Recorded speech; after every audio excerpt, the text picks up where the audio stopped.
Hey guys, welcome to resource point. Myself Rishika. और आज अभी हम लोग डिस्कस करने वाले हैं वीज़न आइज की करंट अफेयर्स मैगजीन, जो कि हमारी मार्च मंथ की चल रही है। तो काफ़ी टॉपिक हम लोग कंप्लीट कर चुके हैं। आज हम लोग यहाँ पे स्टार्ट करने वाले हैं सोशल इश्यूज़। इसके बाद जो साइंस एंड टेक है वो ऑलरेडी कंप्लीट हो गई है, हालांकि बहुत लंबा चला क्योंकि कोविड-19 के बारे में ईच एंड एवरी पॉइंट यहाँ पे मेंशन है। तो अगर आप लोग नहीं देखे हो तो प्लीज़ देख लीजिए। और एक सबसे बड़ी कन्फ्यूज़न आप लोग को ये हो रही है कि मैंने अभी तक ये टॉपिक कंप्लीट नहीं की है। तो मैं आपको बताना चाहूँगी कि 2 पार्ट में आपको प्लेलिस्ट में देखने को मिलेगा।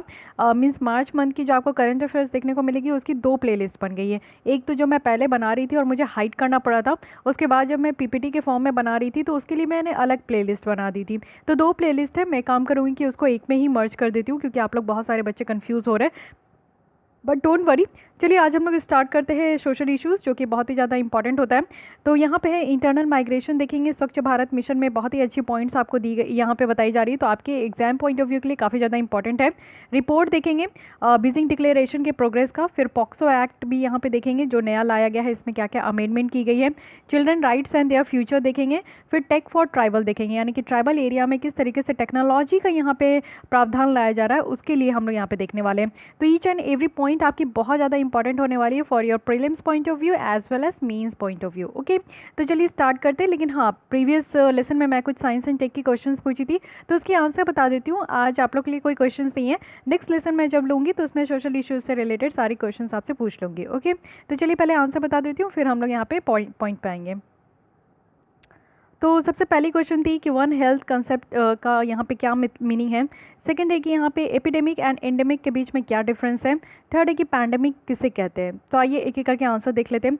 वन हेल्थ की मतलब अगर समझे तो वन हेल्थ मीन्स यहाँ पे human health plus animal health plus यहाँ पे आपकी हो जाएगी इन्वायरमेंट हेल्थ। ओके, एनिमल 2 बार हो गई but no issue. Human health plus animal health plus environment health. वहीं अगर हम लोग एपिडेमिक की बात करें, एपिडेमिक और इंडेमिक, जैसे आप लोग इंडेमिक स्पेसिस की भी बात करते हो तो इससे आप लोग समझ जाते हो कि इंडेमिक स्पेसिस कहने का मतलब है कि वो एक पर्टिकुलर जगह पे ही मिलते हैं, सब जगह वो अवेलेबल नहीं होते हैं। दैट्स वाई हम लोग उसको इंडेमिक कहते हैं। उसी तरीके से इंडेमिक डिजीज़ भी होती है, जो कि एक पर्टिकुलर प्लेस में एट पर्टिकुलर टाइम में आपको कुछ लोगों में वो देखने को मिलेगा। तो ये इस तरीके की रेट ऑफ इन्फेक्शन जो है ना वो कांस्टेंट होती है, वो तेज़ी से नहीं बढ़ती है। लेकिन इसी के कंपैरिजन में जस्ट आप देखोगे एपिडेमिक कहने का मतलब है कि ये वाइड स्प्रेड आपका ये अक्रेंस होता है इस तरीके की डिजीज़ का, और एक पर्टिकुलर टाइम में ये देखने को मिलेगा। साथ ही साथ रेट ऑफ इन्फेक्शन जो है वो बहुत तेज़ी से बढ़ता है, जैसे आप लोग कोरोना वायरस वगैरह भी देख सकते हो, स्वाइन फ्लू है, H1N1 है। वहीं एंडेमिक की बात करें तो ये मलेरिया और टीबी जैसे डिजीज़ है। तो ये भी आप लोग को एग्जाम्पल ज़रूर याद करके रखिएगा, क्योंकि यूपीएससी में इस तरीके से भी पूछा जा सकता है कि इनमें से कौन सी फॉलोइंग डिजीज़ है जो कि एंडेमिक कैटेगरी में आती है, कौन सी है पेंडेमिक कैटेगरी में आती है। तो ये सारी चीज़ को आपको जो है ना कैटेगराइज करके अपने आप रखना होगा। तो please remember this all the examples, क्योंकि यही सारी चीज़ों से क्वेश्चंस बनते हैं। Third one is pandemic. So what is pandemic? जैसे अभी आप लोग कोरोना वायरस देख रहे हो, ये एक पैंडेमिक का रूप ले लिया गया है। पैंडेमिक का रूप कैसे ले लिया गया? क्योंकि एकदम से ये न्यू डिजीज़ है, ठीक है। और यहाँ पे आप लोग देखते हो कि ये जो है ना बहुत तेज़ी से स्प्रेड हुआ है, पीपल्स के आप थ्रू ये स्प्रेड हुआ है और कम्युनिटी में स्प्रेड हुआ है। साथ ही साथ इसमें अभी तक कोई भी डिजीज़ या इसमें कोई भी आपकी वैक्सीन नहीं है, और इसकी जो है इतना ज़्यादा इसमें नंबर ऑफ़ डेथ हुआ है जो कि हमारे एक्सपेक्टेशंस के बियॉन्ड है, ठीक है। तो ये सारी चीज़ों को अगर आप लोग कंप्राइज करोगे then this is known as pandemic. आइए अब हम लोग सोशल इश्यूज स्टार्ट करते हैं। तो आइए स्टार्ट करते हैं सबसे वेरी इंटरेस्टिंग टॉपिक, जिसको हम लोग इंटरनल माइग्रेशन कहते हैं। इंटरेस्टिंग टॉपिक और बहुत ही इंपॉर्टेंट टॉपिक, क्योंकि कोविड-19 के बाद जब लॉकडाउन लगा, ठीक है, ऐसे तो हालांकि अभी भी चल रही है, लेकिन जो लॉकडाउन लगा था हमारे कंट्रीज़ में, सारी चीज़ें सील हो गई थी, बाउंड्री सील हो गए थे, सारे लोगों को जो है घर पे ही बंद कर दिया गया था, कोई भी आवाजाही वाला काम नहीं हो रहा था, ना ही कोई लोग बाहर निकल सक रहे थे, बस एसेंशियल कमोडिटीज़ के ही सामान मिल रहे थे। जो लोग को कोई बहुत ज़्यादा अर्जेंट है तो वही बाहर निकल रहे थे। इस समय आप लोग को जो चीज़ें देखने को मिली होगी वो माइग्रेशन देखने को मिली होगी। और माइग्रेशन भी कैसे लोग जो कि अपनी जगह को छोड़ के जो है बाहर जाकर काम करते थे, यानी कि लेबरर माइग्रेंट आपको बहुत ज़्यादा देखने को मिले। वैसे स्टूडेंट की बहुत ज़्यादा संख्या थी जो कि बाहर जाकर पढ़ाई कर रहे थे, और वो लोग जो है ना लंबे तादाद में आप लोग देखोगे, क्योंकि सरकार इनके लिए स्टार्टिंग में तो कोई योजना लेकर नहीं आई, तो क्या हुआ कि ये लोग पैदल ही चल पड़े। और काफ़ी ऐसे हम लोग भी आप लोग भी देखे होंगे, काफ़ी ऐसी पिक्स भी वायरल हो रही थी जिसमें कि बच्चे हो, बूढ़े हो, लेडीज़ हो, उसमें से प्रेग्नेंट लेडीज़ हो, आदमी हो, कोई भी हो, बस अपना कोई भी अपना जितना सामान हो सका वो लोग लेकर चलना स्टार्ट कर दिए। चलते चलते वो लोग अपने डेस्टिनेशन तक पहुँच गए। कुछ लोग तो पहुँचते ही उनका डेथ हो गया, कुछ लोग पहुंच भी नहीं पाए, रास्ते में डेथ हो गए। जैसे कि आप लोग देखे होंगे वो ट्रेन हादसा हो गया था जिसमें कि 12 लोगों को जो है वो कट के 12-15 लोग जो है कट के मर गए थे। तो ऐसा बहुत सारा सिचुएशन हुआ। ये तो हम लोग ये जान रहे हैं जो न्यूज़ में आई थी, इसके भी बिहाइंड सीन भी आप लोगों को देखने को मिला होगा कि काफ़ी लोग जो है ना वो परेशान हो गए, काफ़ी लोग जो है वो रास्ते में ही अपने दम तोड़ दिए। एक बच्ची थी जिसको साइकिल गर्ल के नाम से जाना जा रहा है, तो वो भी कितना फेमस हो गई। तो आप लोग समझ सकते हो कि इस तरीके का कष्ट झेला गया है। और माइग्रेशन का मुद्दा आज के डेट में इतना ज़्यादा बड़ा हो चुका है कि ये सिर्फ हम इंडियंस ही बात नहीं कर रहे हैं, आउट ऑफ इंडिया भी सारे लोग बात कर रहे हैं, क्योंकि ये एक भयावह सिचुएशन हो गया था। जैसे आप लोग देखते हो कि मुंबई वाले जगह में, दिल्ली वाली जगह में एक भयावह रूप ले लिया गया था। सारे जितने भी माइग्रेंट लेबरर्स थे उनका एक अलग से ही तादाद देखने को मिला था, है कि नहीं। तो इसलिए माइग्रेशंस की कहीं भी आपको कुछ भी न्यूज़ देखने को मिलती है तो उसको ज़रूर से ध्यान से अच्छे से पढ़ने का कोशिश कीजिए। फिलहाल यहाँ पे जो आपका न्यूज़ है वो इसलिए है क्योंकि यहाँ पे फर्स्ट जो 21 डेज़ की लॉकडाउन लगाई गई थी, लार्ज नंबर ऑफ माइग्रेंट्स हम लोग देखे थे कुछ कंट्री के पार्ट में, वो अपने होम टाउन रीच कर रहे थे और ये बहुत ही ज़्यादा हाईलाइट हुआ था। इस समय हम लोग को देखने को मिला था कि कितने सारे माइग्रेंट लेबर होते हैं। एक्चुअली हम लोग समझ पाए, आप लोग जिस सिटी से भी बिलोंग करते हो तो आप लोग को समझ में आता होगा कि आपके स्टेट से कितने सारे लोग जो है बाहर जाके काम कर रहे हैं। 20 लाख लेबर्स है, 10 लाख लेबर्स है, 15 लाख लेबर्स है। तो ऐसे आप लोग को ज़्यादा से ज़्यादा यूपी बिहार वाले रीजन से देखने को मिला होगा कि वो लोग मुंबई और जयपुर, साथ ही साथ दिल्ली, ये सारी जगह पे जाकर काम करते थे। तो यही एक प्रॉब्लम जो है ना बहुत बड़ा निकल कर आया। पहले समझते कि माइग्रेंट होता क्या है। अगर हम लोग सेंसस के हिसाब से देखें, जो कि आपका जनगणना होता है, उसमें डिफाइन किया गया है कि एक माइग्रेंट जो है एज ए पर्सन है जो कि किसी प्लेस में रहते हैं अदर देन जिस प्लेस में वो जन्म लिए हैं। यानी कि मान लीजिए कि आपका बर्थ प्लेस जो है जयपुर है, लेकिन आप वहाँ पे नहीं, आप कहाँ काम रह रहे हो, अभी अभी बैंगलोर रह रहे हो और काम कर रहे हो बैंगलोर में। यही आपका जो है यहाँ पे आप लोग रह रहे हो, लेकिन आपकी जन्म प्लेस और आपका रहने जो आपका घर है वो जयपुर में है। तो यहाँ पे क्या हुआ कि आप बैंगलोर में क्यों है, क्योंकि आपका यहाँ पे काम है, जॉब है। तो यानी कि आप भी माइग्रेंट के कैटेगरी में आ गए। और वो इंसान जो कि अपनी यूजुअल प्लेस को चेंज कर चुके हैं, यानी कि वो जहाँ रहते थे अब वहाँ नहीं रह रहे हैं, वो दूसरी जगह पर रह रहे हैं। साथ ही नंबर ऑफ़ इंटरनल माइग्रेंट अगर हम लोग इंडिया में देखें तो 450 मिलियन है, एज़ पर द जो मोस्ट रिसेंट यहाँ पे 2011 के सेंसस के हिसाब से बताया जा रहा है। So this is very important data, आप लोग को यहाँ इस डेटा के बारे में ध्यान रखना है। साथ ही साथ यहाँ पे देखते हैं कि कौन है ये सारे माइग्रेंट्स। सबसे पहली जो है वे सीजनल माइग्रेंट होते हैं। इकोनॉमिक सर्वे जो 2017 है, इसमें ये एस्टिमेट किया गया था कि 139 जो मिलियन यहाँ पे आप देखोगे वो सीजनल और सर्कुलर माइग्रेंट्स है, वो भी हमारे कंट्री में। यहाँ पे सीजनल माइग्रेंट कहने का मतलब है कि एक स्पेसिफिक सीज़न में ही ये लोग जो है वहाँ जाते हैं। मान लीजिए कि कोई काम है तो कॉन्ट्रैक्ट बेसिस पे जो है, मान लीजिए कि आपका अगस्त से अक्टूबर तक जो है बहुत काम मिलता है मुंबई में। तो इस समय क्या होगा कि बिहार और यूपी से जो है ना माइग्रेंट बहुत ज़्यादा जाएंगे, ये एक बस इसी टाइम पे। बाकी जो रेस्ट ऑफ द मंथ है उसमें वो लोग कुछ नहीं करते, वो लोग अपने ही इधर उधर करते। लेकिन ये जो है ना आपका पिक टाइम है अगस्त से लेकर अक्टूबर तक। तो इसको क्या कहेंगे, इस तरीके के माइग्रेंट को कहेंगे सीजनल माइग्रेंट। साथ ही आप लोग देखोगे कि ये लो पेइंग में डोमिनेट करते हैं, यानी कि बहुत ही कम दाम में ये काम कर लेते हैं। हैजार्डियस होता है, बहुत ही डेंजर जगह पे भी ये काम करते हैं। इनफॉर्मल मार्केट जॉब है, कहने का मतलब है कि इनका कुछ भी फिक्स नहीं है। जैसे कि इनफॉर्मल और फॉर्मल में क्या डिफरेंस होता है। फॉर्मल में आपको देखने को मिलेगा कि फिक्स टाइम होती है, फिक्स्ड सैलरी होती है, साथ ही आपको हॉलीडे भी बताया जाता है कि आपकी हॉलीडे कब कब है। साथ ही आपका जो है यहाँ पे पेंशन वगैरह भी दिया जाता है, पीपीएफ वगैरह भी दिया जाता है, सोशल सिक्योरिटी आपको सारी चीज़ें दी जाती है। वहीं इनफॉर्मल सेक्टर में आप देखोगे कि ओवर टाइम करो, जब तक जितना आप टाइम में काम कर सकते हो उतना ज़्यादा आप कमा सकते हो। यहाँ पे फिक्स्ड वेजेस भी नहीं होती है, कभी कभी तो आमदनी भी नहीं होती है। साथ ही साथ यहाँ पे कोई भी हॉलीडे नहीं है, इनका संडे टू सैटरडे ऐसे ही चलता है, इनका कोई भी संडे कभी भी हॉलीडे नहीं आता। साथ ही इनके लिए कोई भी सोशल सिक्योरिटी नहीं है, कोई भी तरीके का जो है इनको कोई भी पेंशन वाला मुद्दा भी यहाँ पे, पेंशन वाला सिक्योरिटी भी इनको नहीं दिया जाता। तो लार्जली नंबर पे आप देखोगे जो माइग्रेंट्स होते हैं वो इनफॉर्मल मार्केट जॉब्स में आते हैं। और की सेक्टर्स कहाँ कहाँ देखने को मिलेगा, सबसे पहला है अर्बन डेस्टिनेशन, यानी कि ग्रामीण क्षेत्र को छोड़कर अर्बन एरिया में जाना है, जैसे कि कंस्ट्रक्शंस काम करना है, या फिर होटल्स में काम करना है वेटर वगैरह का, या फिर आपका जो है टेक्सटाइल वगैरह का काम है, या फिर कोई मैन्युफैक्चरिंग की काम हो रही है, ट्रांसपोर्टेशन का काम करना है, कोई सर्विस है, डोमेस्टिक वर्क है, यानी कि आप लोग देखते हो कि मेड वगैरह आती है खाना बनाने के लिए, कुक भी होती है, या फिर आपकी क्लीनिंग वगैरह के लिए भी होती है। तो ये सारे डोमेस्टिक वर्क में भी आपको देखने को मिलेगा। तो इतने डिफरेंट तरीके के आपके कैटेगरीज है जिसमें कि ये जो माइग्रेंट लेबर है इसको सीजनल माइग्रेंट्स भी कहते हैं। सीजनल और जो सर्कुलर माइग्रेंट है ये दोनों एक ही है। मान लीजिए कि क्वेश्चंस में आपका सर्कुलर माइग्रेंट का कह दिया जाए तो आप लोग कंफ्यूज मत होइएगा।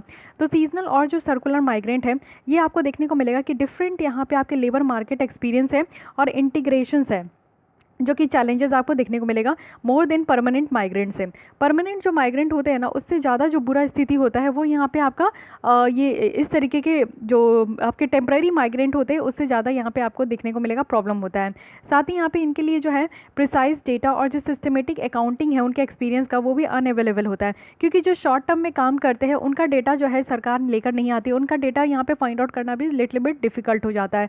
बट जो परमानेंट माइग्रेंट होते हैं उनकी डेटा ईजिली अवेलेबल हो जाती है और उनके बारे में पता करना भी बहुत ज़्यादा आसान हो जाता है। तो इसलिए यहाँ पे कहा जा रहा है कि जो यहाँ पे आपको टेम्परेरी माइग्रेंट्स हैं और सीजनल माइग्रेंट्स हैं उनकी डेटा मिलना मुश्किल होता है, इसलिए उनकी कंडीशंस जो है ना थोड़ी चैलेंजिंग होती है एज़ कंपैरिजन टू जो परमानेंट माइग्रेंट होते हैं। अब देखते हैं कि क्यों यहाँ पे इंटरनल माइग्रेशन हो रहा है, मतलब कि क्या यहाँ पे आपकी ज़रूरत है और इस तरीके का इंटरनल माइग्रेशन होता है। इंटरनल माइग्रेशन कहने का मतलब है कि हम लोग अपने ही कंट्री के अंदर एक स्टेट से दूसरे स्टेट में माइग्रेट हो रहे हैं, तब इसको इंटरनल माइग्रेशन कहते हैं। और एक होता है आउटसाइड माइग्रेशन, यानी कि हम लोग अपनी कंट्री को छोड़ के यूएस जा रहे हैं, कनाडा जा रहे हैं, जापान जा रहे हैं, इंडोनेशिया जा रहे हैं, श्रीलंका जा रहे हैं, मालदीव्स जा रहे हैं, कहीं भी जा रहे हैं, तो वो आउटसाइड आपका माइग्रेशन हो गया। तो ये अभी हम लोग इंटरनल यानी कि अपनी ही कंट्री के बारे में बात कर रहे हैं। सबसे पहला बात है कि अनएम्प्लॉयमेंट, क्योंकि आप लोग देखते हो कि बिहार वाले रीजन में एम्प्लॉयमेंट की बहुत ज़्यादा कमी है, तो यहाँ पे अनएम्प्लॉयमेंट वाली रेशियो होती है। अगर आईटी सेक्टर वाले की बात करो तो आप लोग देखते हो कि सारे नॉर्थ वाले जो बच्चे होते हैं वो उठ के चले जाते हैं साउथ में, क्योंकि साउथ में आप लोग देखो कि हैदराबाद है, चेन्नई है, आपकी बैंगलोर है, पूरी कर्नाटक ही है, जिसमें कि आपका आईटी हब कहा जाता है और वहीं पर जाकर अब मेजोरिटी जो है आईटी सेक्टर्स वाले काम करते हैं। तो अनएम्प्लॉयमेंट की रेशियो बहुत ज़्यादा है, दैट्स वाई जो है यहाँ पर आप लोग को देखने को मिलेगा कि ये माइग्रेशन होती है। दूसरी है कि मैरिज में आप देखोगे कि इंटरनल माइग्रेशन बहुत ज़्यादा होती है और इसमें जो सबसे ज़्यादा है वो स्पेशली विमेन की होती है। ऑब्वियस है, क्योंकि शादी करके उनको वहीं जाना होता है जहाँ उनका ससुराल है या फिर उनके हस्बैंड जहाँ काम कर रहे हैं, तो इसलिए यहाँ पे जो मैरिज के द्वारा जो यहाँ पे आपका इंटरनल माइग्रेशन है ये भी बहुत ज़्यादा हाई रेशियो में देखने को मिला है। थर्ड यहाँ पे पुल फैक्टर फ्रॉम सिटीज़, क्योंकि आप लोग देखते हो कि सिटीज़ में क्या है ना कि खींचे चले आते हो आप लोग का भी यही मंशा होगा कि आप लोग जहाँ भी रह कर अभी काम कर रहे हो, मुझे तो लगता है कि अभी आप लोग अपने ही घर पे होगे मेजोरिटी ऑफ पीपल्स, लेकिन जो भी अपने घर पे नहीं है तो फिर भी आप लोग अपने ही घर में कहीं भी हो तो आप लोग का एक ही रहता होगा कि अच्छे अच्छे जॉब करूँगा, अच्छी जगह जाऊँगा, घूमूंगा, बाहर जाके घूमूंगा। तो इस तरीके की मंशा रहती है ना, ख्वाहिश रहता है, हर किसी को ख्वाहिश रहता है यार कि अच्छी तरीके से जिए, अच्छी लग्जरी लाइफ हो, लाइफ में इतनी कुछ जीने को है, इतनी कुछ जानने को है, तो सारी चीज़ें ऑप्ट करना क्यों नहीं किया जाए, है कि नहीं। तो आप लोग देखते हो कि सिटीज़ में क्या होता है कि बेटर एम्प्लॉयमेंट अपॉर्चुनिटी होती है, लाइवलीहुड फैसिलिटीज़ होती है। जैसे मुंबई, दिल्ली, कोलकाता में देखोगे तो यहाँ तो कभी भी कोई लोग सोते नहीं है, ऐसा कहा जाता है कि ये सिटी सोती नहीं है, बट फिर भी यहाँ पे देखो ये लार्जेस्ट डेस्टिनेशन होता है बहुत सारे इंटरनल माइग्रेंट्स का इंडिया में। सबसे पहली यही होती है कि मेट्रो सिटीज़ जाना, अगर कोई गांव में है या फिर कोई रिमोट एरिया में भी रहते हैं तो उनका ये ख्वाब रहता है कि कैपिटल में जाना है, मुंबई, दिल्ली तो सबको जाना है यार, हमारी कंट्री की राजधानी है दिल्ली, सबको यहाँ आना चाहता है। तो यही वाली बात हो गई है कि नहीं। तो ये इसीलिए हमारे यहाँ जो है ये 3 मेजर फैक्टर है, एक तो अनएम्प्लॉयमेंट है और माइग्रेशन है और पुल फैक्टर है। इन तीनों की वजह से हम लोग देखते हैं कि इंटरनल माइग्रेशन हमारे कंट्री में बहुत ज़्यादा होती है। अब देखते हैं कि इशू क्या क्या है, प्रॉब्लम क्या है। इंटरनल माइग्रेशन तो हो रही है लेकिन इसके साथ साथ हमारे यहाँ प्रॉब्लम भी निकल कर आ रही है। तो क्या प्रॉब्लम है ये समझते हैं। पहली बात यहाँ पे ये है कि नॉन पोर्टेबिलिटी ऑफ एंटाइटलमेंट, यानी कि जो माइग्रेंट लेबर्स है, जैसे कि पब्लिक डिस्ट्रीब्यूशन सिस्टम आप लोग देखते हो कि पीडीएस से जो है उनको यहाँ पे सस्ते दामों पे फूड ग्रेन्स दिया जाता है। तो फर्दर ये एग्रीवेटेड हो रहा है, क्यों? क्योंकि आइडेंटिटी डॉक्यूमेंटेशन की कमी है। ठीक है, सबसे पहले आप लोग देखिए कि मान लीजिए कि आप लोग बिहार से बिलोंग करते हो और यहाँ पे आपको पीडीएस सिस्टम से दिया जा रहा है, कोई भी यहाँ पे गरीब लोग हैं या फिर आपके कोई भी यहाँ पे लोग हैं तो उनको यहाँ पे अगर कोई भी क्या बिलो पॉवर्टी लाइन के जो लोग होते हैं उनको पीडीएस सिस्टम से, पब्लिक डिस्ट्रीब्यूशन सिस्टम से उनको सस्ते दाम पे अनाज दिया जाता है। 1 रुपया 2 रुपया केजी यहाँ पे आपको ग्रेन्स वगैरह मिलते हैं, सीरियल्स वगैरह, यहाँ पे दाल पल्सेस वगैरह बहुत सस्ते मिलते हैं, तो यहाँ पे आपको दिया जा रहा है। लेकिन मान लीजिए कि यही आपके लेबर्स हैं जो कि यहाँ पे बिहार में रह रहे हैं लेकिन निकल के चल गए दिल्ली चल गए, तो अब दिल्ली जाते हैं तो वहाँ की अपनी पीडीएस सिस्टम होती है, वहाँ पे उन लोगों को दिया जा रहा है जो कि बिलो पॉवर्टी लाइन वहाँ के स्टेट में है और वो सारे लोग जो है वो इस फैसिलिटी को अवेल कर रहे हैं। लेकिन ये जो यहाँ पे आपके लेबर है जो कि बिहार से उठ के दिल्ली चले गए, तो इनको क्या होता है ना कि पीडीएस सिस्टम के अंदर कवर नहीं किया जाता। क्यों? क्योंकि ये तो राशन कार्ड बनाए थे बिहार का, ये तो दिल्ली का राशन कार्ड बनाए नहीं थे, तो इनको पहले क्या करना होता है कि दिल्ली में जाने के बाद इनको जो है अपना राशन कार्ड बनवाना होता है। जब वो राशन कार्ड बनवा लेते हैं तब उनको पीडीएस के थ्रू उनको यहाँ पे फूड ग्रेन्स वगैरह प्रोवाइड किया जाता है। तो सबसे पहली प्रॉब्लम तो ये निकल कर आती है। और उसमें से भी आप लोग जानते हो कि लेबर वगैरह के पास जो है इतना ज़्यादा नॉलेज नहीं होता है, उनको पता नहीं होता है कि कौन सी डॉक्यूमेंट कहाँ से लेकर आना है, कैसे बनवाना है, तो वो जो है भटकते रहते हैं और काफ़ी दिन उनका ऐसे वेस्ट भी हो जाता है। सेकंड है कि रिलायबल डेटा की कमी, यानी कि डेटा एक्चुअल डेटा पता ही नहीं है, क्योंकि टेम्प्रेरी माइग्रेंट बहुत ज़्यादा है, परमानेंट माइग्रेंट बहुत कम है। तो इसलिए यहाँ पे आपका डेटास की कमी देखने को मिलता है, जिससे कि सरकार भी एक सही तरीके से जो है ना, जो बेनिफिशियरीज़ को यहाँ पे बेनिफिट प्रोवाइड करना चाहिए वो नहीं प्रोवाइड कर पाते हैं। साथ ही साथ डेटा जो इंटरनल माइग्रेशन में इंडिया की देखें तो ये दो मेन रीज़न के कारण आपको देखने को मिलेगा। पहला तो सेंसस के थ्रू ये बताया जाता है कि कितने यहाँ पे लेबरर्स है। दूसरा यहाँ पे सर्वे होता है जो कि नेशनल सैंपल सर्वे ऑफिस यहाँ पे कैरी आउट करती है। जो अगर हम लोग मेन लैकुना देखें, मेन कमी अगर देखें दोनों में, यानी कि सेंसस में और नेशनल सैंपल सर्वे ऑफिस में, तो ये क्या है ना कि अच्छा खासा ये कैप्चर नहीं कर पाते, यानी कि जो सीजनल और शॉर्ट टर्म जो सर्कुलर माइग्रेशन है ना, इनकी डेटा को ये दोनों कैप्चर नहीं कर पाते। सो ये एक बिगेस्ट हर्डल और मेन लैकुना आप लोग कह सकते हो, जिसके कारण एक अच्छा खासा डेटा पता ही नहीं चलता और लार्ज नंबर ऑफ जो माइग्रेंट होते हैं वो हमारे इसी कैटेगरी में आते हैं। तो ये एक दूसरी प्रॉब्लम है।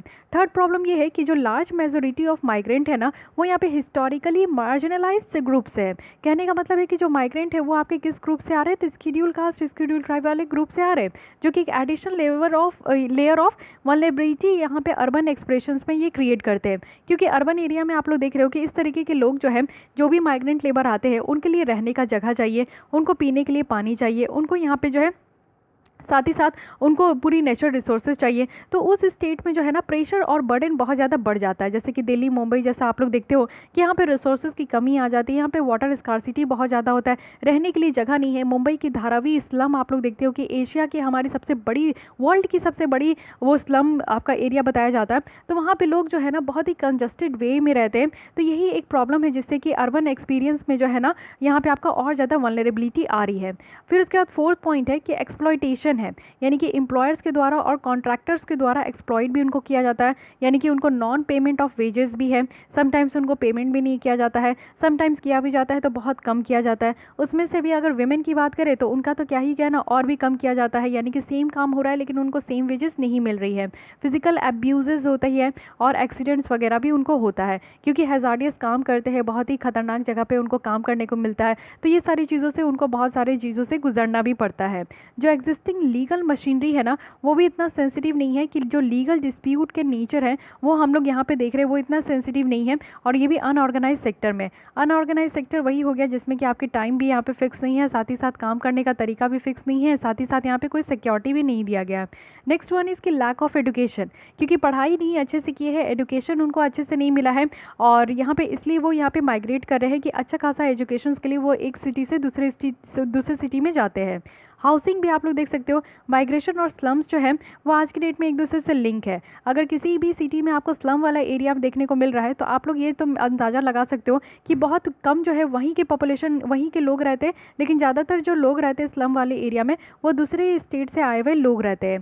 साथ ही साथ आप लोग देखो कि जो लेबर डिमांड है सिटीज़ में वो भी बहुत ज़्यादा है, क्योंकि बाहर के जो माइग्रेंट लेबर होते हैं वो उनको तो बस किसी तरीके से काम चाहिए, तो वो सस्ते दाम में भी काम करने के लिए रेडी हो जाते हैं, एज़ कंपेरिजन टू वो लेबर जो कि वहीं उसी सिटी के, जैसे कि बिहार के हैं। मान लीजिए कि मुंबई की मैं ले लेती हूँ, तो मुंबई के जो आपको लेबर देखने को मिलेंगे वो किसी काम का एक दिन के लिए ना है 200 रुपये ले रहे हैं, लेकिन वही बिहार से अगर लोग यहाँ पे जाते हैं, बिहार के अगर माइग्रेंट लेबर है वही मुंबई में अगर वही काम वो कर रहे हैं तो 150 रुपये में भी काम करने के लिए ये मान जाते हैं। तो ये भी एक यहाँ पे चैलेंजिंग है। सोशल एक्सक्लूजन है, क्योंकि आप लोगों को पता है कि जो लोकल लैंग्वेज है और जो कल्चर है वो आपको डिफरेंट देखने को मिलेगा। एक स्टेट से दूसरे स्टेट में जाइएगा तो यहाँ पर जो है आपकी लैंग्वेज भी चेंज हो जाती है, आपका कल्चर भी चेंज हो जाता है। तो इसके कारण क्या होता है ना कि उनको हरासमेंट भी झेलना पड़ता है, कई बार जो है पॉलिटिकल एक्सक्लूजन्स भी होता है, यानी कि उनको जो है सारी चीज़ों से बाहर भी रखा जाता है।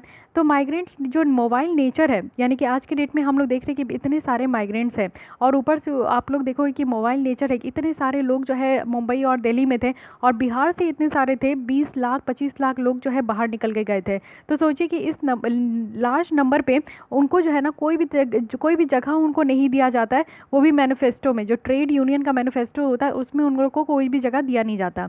साथ ही जो स्टक होते हैं वो लोग पोवर्टी यानी कि गरीबी की साइकिल में वो लोग स्टक होते हैं। वो लोग सोच के तो आते हैं कि दूसरे सिटी में जो है उनका नाम रोशन होगा, उनका काम अच्छा होगा, वो ज़्यादा कमाएंगे, उनकी लाइवलीहुड अच्छी होगी। लेकिन मोस्ट ऑफ द जो माइग्रेंट्स होते हैं ना, वो अभी भी जो है अगर दूसरे स्टेट में भी चले जाते हैं तो वो पोवर्टी के साइकिल में भी स्टक होते हैं। तो ये चीज़ आप लोग भी देखे हो। अब आइए यहाँ पे बताया जा रहा है कि इन्फोग्राफिक्स में देख लेते हैं। यहाँ पे देखिए कि अर्ली इंटरिंग बताई जा रही है, साथ ही साथ ये 14 टू 20 ईयर्स में। अगर मान लीजिए कि कोई बच्चे हैं जो 14 टू 20 ईयर्स में अगर वो माइग्रेट करे तो ये ऑब्वियस है कि यूथ है जो कि लेबर मार्केट में इंटर हो जाते हैं और एज ए मैनुअल लेबर जैसा सेकेंडरी वेज अर्नर होते हैं। फिर वहीं से 21 से अगर 27 से 30 साल के बीच में देखें तो हार्ड मैनुअल लेबर होते हैं, वो भी 12 से 14 घंटे तक काम करते हैं। प्राइमरी वेज अर्नर होते हैं और मैरिड होते हैं और फैमिली भी स्टार्ट करते हैं। वहीं अगर 30 साल से अगर हम लोग 40 साल के बीच में देखें तो ये मैनुअल लेबर होते हैं और टॉल वगैरह लेते हैं। फ्रिक्वेंट रिटर्न टू विलेज जब यहाँ पे क्रॉनिक इलनेस होता है, क्योंकि आप लोगों को पता है कि 30 साल के बाद 35 साल के बाद तो आपकी जो एज है वो थोड़ी ढलना स्टार्ट होती है, आपको 100 तरीके की बीमारी हो जाएगी। तो यहाँ पे क्या होता है ना कि आप लोग जब बीमार हो जाते हो, माइग्रेंट सब जो है अगर किसी भी तरीके की डिजीज़ हो जाती है, they are unable to perform their duties, तो वो क्या करते हैं कि अपने घर आ जाते हैं। तो इस केस में ये भी देखने को मिला है। लेकिन वही अगर 40 के पार अगर देखें तो ये जो है ना एक लोकल लेबर होते हैं, अपॉर्चुनिटी देखते हैं, कम्युनिटीज़ में रहते हैं और बहुत ही कम अर्निंग कैपेसिटी उनके पास होती है क्योंकि उनके बॉडी जो है अलाउ नहीं करते। बच्चे भी यहाँ पे जो है माइग्रेट होना स्टार्ट कर देते हैं। तो ये सारी चीज़ें यहाँ पे आपको हर एक हिसाब से यहाँ हर एक एज के हिसाब से यहाँ पे बताया जा रहा है। एडिशनल इशू भी यहाँ पे है जिसको हम लोग देख लेते हैं। कोविड-19 के कारण जो है और भी इश्यूज़ यहाँ पे इंक्रीज़ हो गई। ये सारे इशू जो अभी हम लोग यहाँ पे डिस्कस किए हैं, these are the common issues जो कि हर बार देखने को मिल रहा है और ये चलते आ रहा है, कुछ नया नहीं है। लेकिन नया क्या हुआ है जो हम लोग कोविड-19 में देख रहे हैं? सबसे पहली बात है अनसर्टेनिटी और डिस्परेशन, यानी कि ये जो क्राइसिस है इसमें किसी को भी कुछ पता नहीं चल रहा है। हमें भी नहीं पता चल रहा है कि यूपीएससी एग्ज़ाम कब लेने वाली है। हालांकि डेट आ गई है, बट आपको क्या लगता है कि इस तरीके से सिचुएशन हमारी वॉर्स हो रही है, हर एक दिन 10 से 12 हज़ार केसेस आ रहे हैं। मुंबई और दिल्ली की तो हालत ऐसे ही वर्स्ट होती जा रही है। तो क्या यूपीएससी कंडक्ट करेगी अक्टूबर में? अब अक्टूबर तक का तो कह नहीं सकते, लेकिन हाँ जिस तरीके से आपकी ये केसेस बढ़ रही है ना, जून जुलाई में तो सिचुएशन कभी भी नॉर्मल नहीं होने वाली है। अब देखते हैं जून जुलाई अगस्त सितंबर, अभी भी 3-4 महीने हैं, तो मे बी कुछ मिरेकल हो जाए और सब कुछ नॉर्मल हो जाए, बस वही हो सकता है। तो अनसर्टिनिटीज़ बहुत ज़्यादा है, किसी को कुछ समझ में नहीं आ रहा है कि क्या होने वाला है। जब हम लोग घर में रह के पढ़ रहे हैं तब हम लोग को समझ में नहीं आ रहा है कि क्या हो रहा है। तब ये सारे माइग्रेंट का सोचिए जो कि डेली काम करते थे, डेली खाते थे, तो उनका तो काम ही बंद हो गया, सारे फैक्ट्रीज बंद हो गए थे, सारा काम एकदम ठप हो गया था। तो उन लोगों के पास जो है ना एक अनसर्टिनिटीज़ हो गई थी क्योंकि पैसे नहीं थे, सेविंग होता नहीं है। वो लोग जिस दिन कमाते हैं खाते हैं उसी दिन खाते हैं। तो ये वाली प्रॉब्लम थी। ओवर क्राउडेड देखने को मिला, जो बस वगैरह मिल रहा था वो भी आप लोग देखे होंगे कि किस तरीके से माइग्रेंट लेबर अपने घर पहुंच रहे थे। सारे ओवरलोडेड बसेस थे, ट्रक्स थे, कुछ भी ट्रॉली वगैरह है, टेम्पूज़ है। तो इस तरीके से जो है ना जिसको जो मिल गया वो उसी में लद के जो है बस अपने घर पहुँच रहे हैं। इसमें कितने सारे एक्सीडेंट्स भी हुए थे ओवरलोडिंग के कारण। तो ये एक आपका पहला इशू निकल कर आया।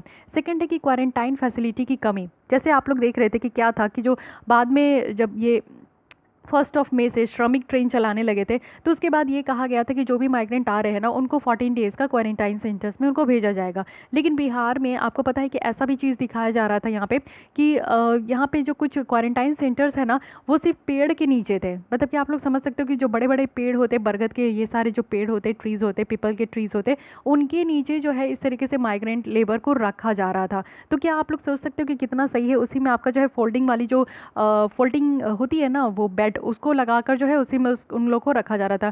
फैसिलिटी भी अच्छी नहीं थी, यानी कि टेस्टिंग फैसिलिटी अच्छी नहीं है, टेस्ट भी नहीं किया जा रहा था। कई बार तो ऐसा भी बताया गया है कि जो ट्रेन से आ रहे थे उन लोगों को बस जो है ना, एक होता है ना कि प्लेटफॉर्म में ही एक बार चेक कर लिया या फिर अच्छे से सारे लोगों का चेक भी नहीं हुआ और उन लोगों को एक बस ट्रॉली में बैठा के जो है अपने अपने गाँव छोड़ आए थे। तो इस तरीके का भी चीज़ देखने को मिला।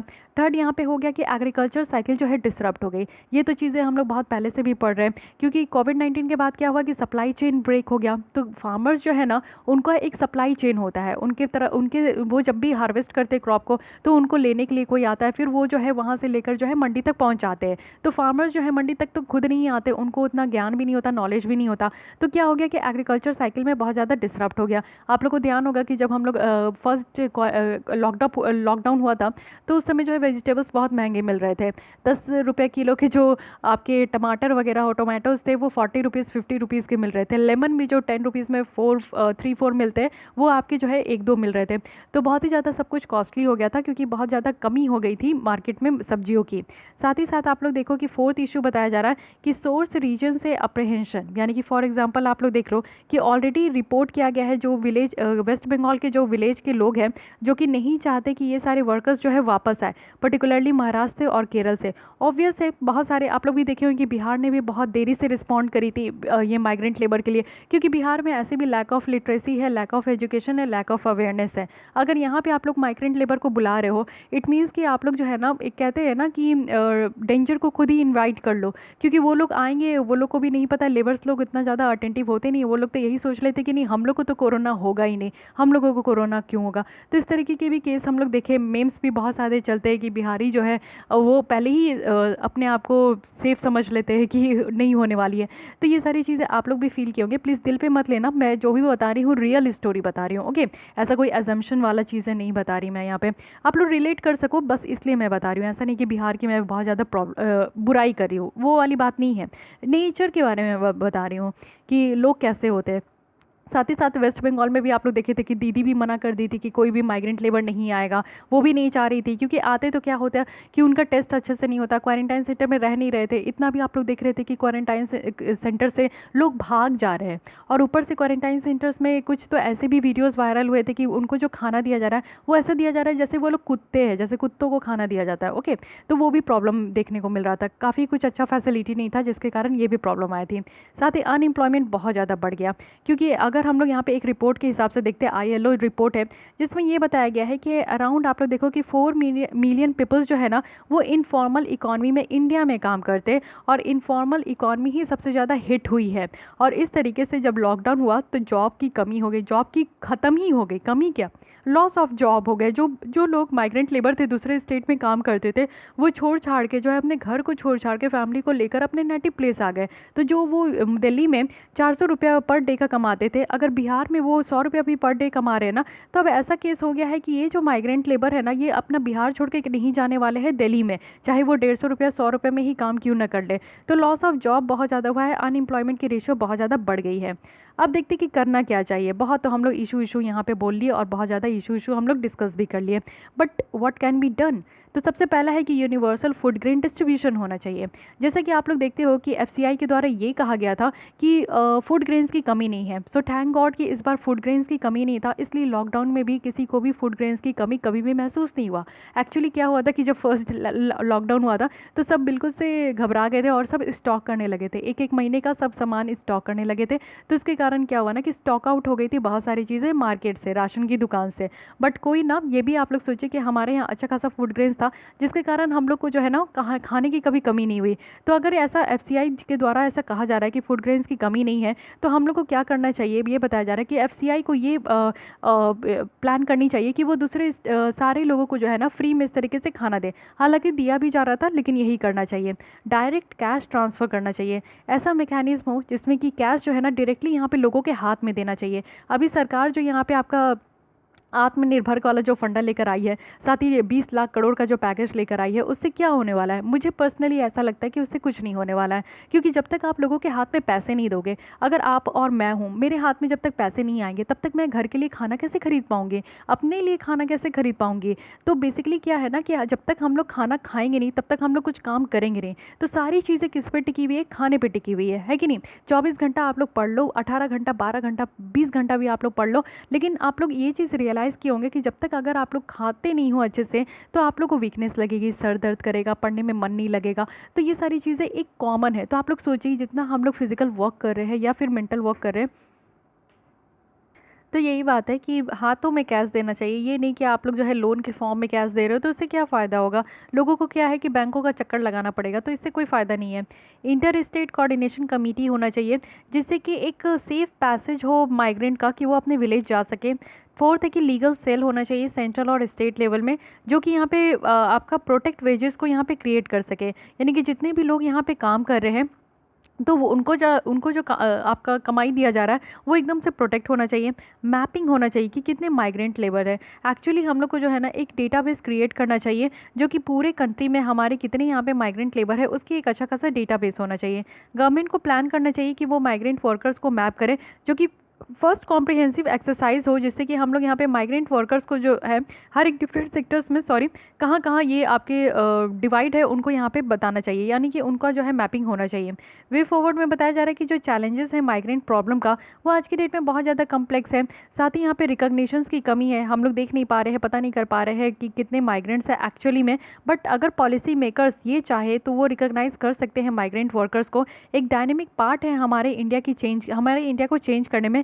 और माइग्रेशंस जो कि इंस्टेड ऑफ इनकी जो प्रॉब्लम है ना वो यहाँ पे हमारे जो है इनको प्रॉब्लम नहीं समझ के हम लोग को इनका सॉल्यूशन निकालना है, वो एक तरीके का फंडा होना चाहिए। आज के डेट में हम लोग कह रहे हैं कि माइग्रेंट लेबर बहुत बड़ी प्रॉब्लम है, समस्या है, बट नहीं, इसको हम लोग प्रॉब्लम बोलते रहेंगे तो ये प्रॉब्लम बनते जाएगा और बड़ा होते जाएगा। जब से हम लोग इसका सॉल्यूशन फाइंड आउट करने लगेंगे तो ये प्रॉब्लम धीरे धीरे कम होने लगेगी। Okay, coming to the next topic जो कि यहाँ पे स्वच्छ भारत मिशन है ग्रामीण। ओके, स्वच्छ भारत मिशन ग्रामीण फेज़ 2 देखते हैं, क्योंकि फेज़ 1 आपकी कंप्लीट हो गई है।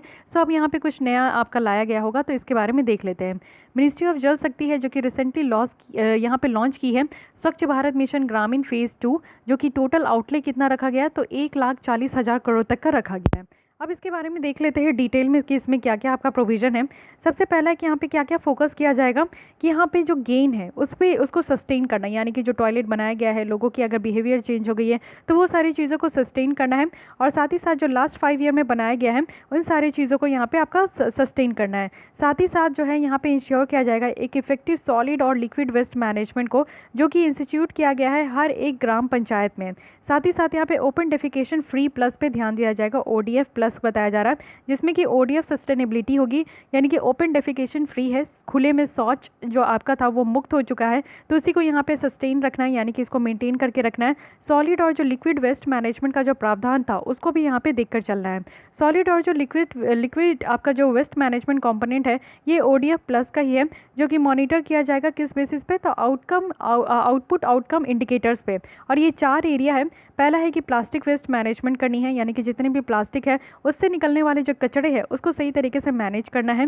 सेकंड है कि बायोडिग्रेडेबल सॉलिड वेस्ट मैनेजमेंट करनी है, जिसमें कि आपकी एनिमल की वेस्ट मैनेजमेंट है, डेड प्लांट्स की होती है, तो जो कि बायोडिग्रेड हो जाए और इस तरीके के सॉलिड वेस्ट मैनेजमेंट करनी है।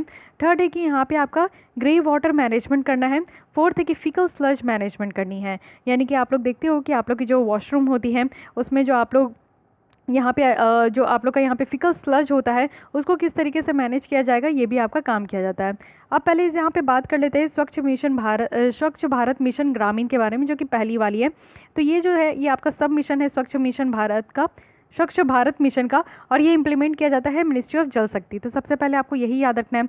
इसमें क्या क्या ऑब्जेक्टिव रखा गया है ये देख लेते हैं। सबसे पहले क्या है कि लाइफ की क्वालिटी को यहाँ पे इंप्रूव करना है, क्योंकि आप लोग देखते हो कि कहीं भी जो है ना ओपन में डेफिकेट करने लगते हैं, यानी कि हर एक जगह तो आपको देखने को मिलेगा कि यूरिन पास आउट तो हर एक इंसान के द्वारा किया ही जाता है, स्पेशली मैन के बारे में मैं बोल रही हूँ, वीमेन तो नहीं करती। लेकिन आप लोग अगर थोड़े रिमोट एरिया में जाओगे तो वहाँ पे 1 नंबर 2 नंबर जो है ना सब बाहर ही ऐसे करते हैं, खुले में ही करते हैं। बच्चे भी यहाँ पे आप लोग देखोगे कि रोड के बगल में बैठ के जो है स्टार्ट हो जाते हैं, और बड़े जो है वो रेलवे प्लेटफॉर्म तो नहीं, मतलब कि रेलवे ट्रैक बोल सकते हैं या फिर खेत वगैरह बोल सकते हैं गांव में, तो ये सारी जगह पे आपका जो है स्टार्ट हो जाता है। तो ऐसे नहीं करना है, हम लोग को एक सभ्य इंसान की जैसा रहना है। बंद कमरे में, कमरे तो नहीं कहते उसको, टॉयलेट कहते हैं, बंद टॉयलेट के अंदर ही हम लोग को जो है ना ये सारा काम करना चाहिए। साथ ही हम लोग को एक्सेलरेट करना है सैनिटेशन कवरेज को, यानी कि इस सारी चीज़ों से क्या होती है कि हमारी इन्वायरमेंट गंदी हो रही है, और इन्वायरमेंट गंदी हो रही है तो हमारा देश गंदा हो रहा है, और हमारी सैनिटेशन को यहाँ पे और ज़्यादा इंप्रूव करना है। साथ ही मोटिवेट करना है कम्युनिटीज़ को और पंचायती राज इंस्टीट्यूशन को कि वो एक सस्टेनेबल सैनिटेशन प्रैक्टिस को अडॉप्ट करें, फैसिलिटीज़ को अडॉप्ट करें। और कैसे हो सकता है ये, लोगों को अवेयर करके, हेल्थ एडुकेशन देके। सबसे पहले लोगों को ये बताना है कि जो वो खुले में शौच करते हैं तो उससे उनके हेल्थ के लिए और इन्वायरमेंट के हेल्थ के लिए कितना ज़्यादा प्रॉब्लमेटिक वाली बात हो गई, प्रॉब्लम ही है। साथ ही हेल्थ एजुकेशन पर भी उनको बताना है कि स्वच्छ रहेंगे, अगर हम लोग हेल्दी रहेंगे तो ही हम लोग आगे बढ़ पाएंगे और सारा सारा काम अच्छे से कर पाएंगे। साथ ही यहाँ पे कम्युनिटी मैनेज जो सैनिटेशन सिस्टम है उसको डेवलप करना है और फोकस करना है साइंटिफिक तरीके से सॉलिड वेस्ट मैनेजमेंट का। साथ ही यहाँ पे आपका जो है सिग्निफिकेंट पॉजिटिव इम्पैक्ट भी यहाँ पे देखना है जेंडर में, और साथ ही साथ जो सोशल इंक्लूजन है उसको भी प्रमोट करना है सैनिटेशन को इम्प्रूव करके। ओके, तो ये पहली थी स्वच्छ भारत मिशन की। अगर हम लोग फेज़ 1 की सक्सेस रिपोर्ट देखें तो यहाँ पे बताया जा रहा है कि 10 करोड़ इंडिविजुअल टॉयलेट को यहाँ पे बनाया गया है। सिंस कब से? तो यहाँ पे स्वच्छ भारत मिशन के लॉन्च से। इसके साथ साथ यहाँ पे रूरल एरियाज़ भी है, वो भी सारे स्टेट में जो कि अपने आप को यहाँ पे डिक्लेयर करे कि उनके यहाँ ODF स्टेटस जो है वो अचीव कर लिया गया है, वो भी 2 अक्टूबर 2019 में। तो बहुत बड़ी अचीवमेंट है, ये सक्सेसफुल स्टोरी है इस बार की आपकी फ़ेज़ 1 की। तो उसी तरीके से फ़ेज़ 2 भी स्टार्ट किया गया है। तो फ़ेज़ 2 का यहाँ पर आपका टारगेट रखा गया है कि 2020 से 21 तक, साथ ही साथ यहाँ पे 2024 से 2025 तक यहाँ पे आपका इम्प्लीमेंट किया जाएगा, यानी कि अगेन ये 5 साल के लिए आपका इम्प्लीमेंट किया जाएगा। साथ ही यहाँ पे कंटिन्यू होगा, यहाँ पे एम्प्लॉयमेंट भी जनरेट करने के बारे में सोचा जाएगा, काम किया जाएगा। साथ ही यहाँ पे रूरल इकॉनमी पे भी यहाँ पे इम्पेटस प्रोवाइड किया जाएगा। और कैसे होगा? तो हाउस होल्ड को टॉयलेट को यहाँ पे आपका कंस्ट्रक्ट करना है, कम्युनिटी टॉयलेट को कंस्ट्रक्ट करना है। साथ ही साथ यहाँ पे इंफ्रास्ट्रक्चर पे भी ध्यान दिया जाएगा जो कि सॉलिड और लिक्विड वेस्ट मैनेजमेंट में होगी, जैसे कि यहाँ पे कंपोस्ट पीट है, सोक पीट है, वेस्ट यहाँ पे स्टेबलाइजेशन पॉन्ड है। तो ये सारा काम भी यहाँ पे किया जाएगा। सबसे मेन बात आता है प्रोजेक्ट के फंडिंग के लिए। तो प्रोजेक्ट के फंडिंग में क्या क्या योगदान होगा? तो यहाँ पे नोवल मॉडल ऑफ कन्वर्जेंस यहाँ पे है, वो भी डिफरेंट वर्टिकल ऑफ फाइनेंसिंग का। इट मीन्स कि 52,000 करोड़ जो है वो एलोकेट किया गया है बजट से, और ये दिया गया है department of drinking water and sanitations के द्वारा। जो रिमेनिंग अमाउंट है वो यहाँ पे आपका डिविटेल्ड किया जाएगा फंड से, और इसको रिलीज़ किया जाएगा 15 फाइनेंस कमीशंस के द्वारा, मनरेगा और रेवेन्यू जनरेशन मॉडल, जो कि पर्टिकुलरली यहाँ पे आपका SLWM के लिए है। कहने का मतलब है कि solid and liquid waste management के लिए है, तो वहाँ से यहाँ पे फंड दिया जाएगा। प्रोविज़न क्या क्या रखा गया है? प्रोविज़न है कि इंसेंटिव्स देना है 12,000। अगर यहाँ पे इंडिविजुअल के हाउस होल्ड में टॉयलेट अगर कंस्ट्रक्ट किया जाता है तो 12,000 दिया जाएगा, वो भी newly emerging eligible house hold, यानी कि नए नए घर बने हैं वहाँ पे टॉयलेट बनाना है तो उसके लिए 12,000 यहाँ पे दिया जाएगा। फंडिंग नॉर्म्स जो यहाँ पे सॉलिड एंड लिक्विड मैनेजमेंट का आपका यहाँ पे है, तो उसको रैशनलाइज़ किया जाएगा, साथ ही साथ चेंज किया जाएगा पर कैपिटा बेसिस का। और फिनेंशियल असिस्टेंस भी दिया जाएगा ग्राम पंचायत को, जिससे कि वो कम्युनिटी मैनेज्ड जो आपका सैनिटेशन कॉम्प्लेक्स है वो यहाँ पे बना सके विलेज लेवल पे। और जो यहाँ पे 2 लाख था तो इससे बढ़ाकर यहाँ पे 3 लाख रुपीज़ कर दिया गया है, तो ये भी ध्यान देना है। साथ ही साथ यहाँ पे फंड शेयरिंग की अगर बात करें सेंटर और स्टेट के बीच में, तो एज़ यूजुअल यहाँ पे नॉर्थ ईस्ट स्टेट के लिए 90-10 का रेशियो है। इट मीन्स कि 90% जो फंड है वो सेंट्रल गवर्नमेंट देगी, 10% जो फंड है वो यहाँ पे स्टेट गवर्नमेंट देंगे। हिमालय स्टेट और यूटीज़ की बात करें जो कि जम्मू एंड कश्मीर का है, तो 60-40 का रेशियो यहाँ पे यहाँ पे आपका 90-10 का जो रेशियो है ना वो यहाँ पे नॉर्थ ईस्ट स्टेट के लिए है, साथ ही हिमालयन स्टेट के लिए है और जम्मू एंड कश्मीर के लिए है। दूसरे स्टेट के लिए आपको 60-40 का रेशियो देखने को मिलेगा, और जितने भी यूनियन टेरिटरीज़ है वो उनके यहाँ पे 100% जो है सेंट्रल गवर्नमेंट ही फंड करेगी।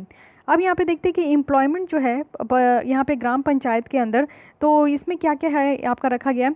तो सबसे पहले कि जो ग्राम पंचायत है हमारे कंट्री में, उनके पास मोर फंड का एक्सेस होता है, उनके पास गाइडलाइन होता है कि वो इस तरीके के फंड्स को कैसे यूज़ करेंगे, इफ़िशिएंटली तरीके से किस किस एक्टिविटीज़ में ये यूज़ करेंगे, और सारे एक्टिविटीज़ जो है वो सेकेंड फेज़ ऑफ स्वच्छ भारत मिशन के अंदर ही करना है।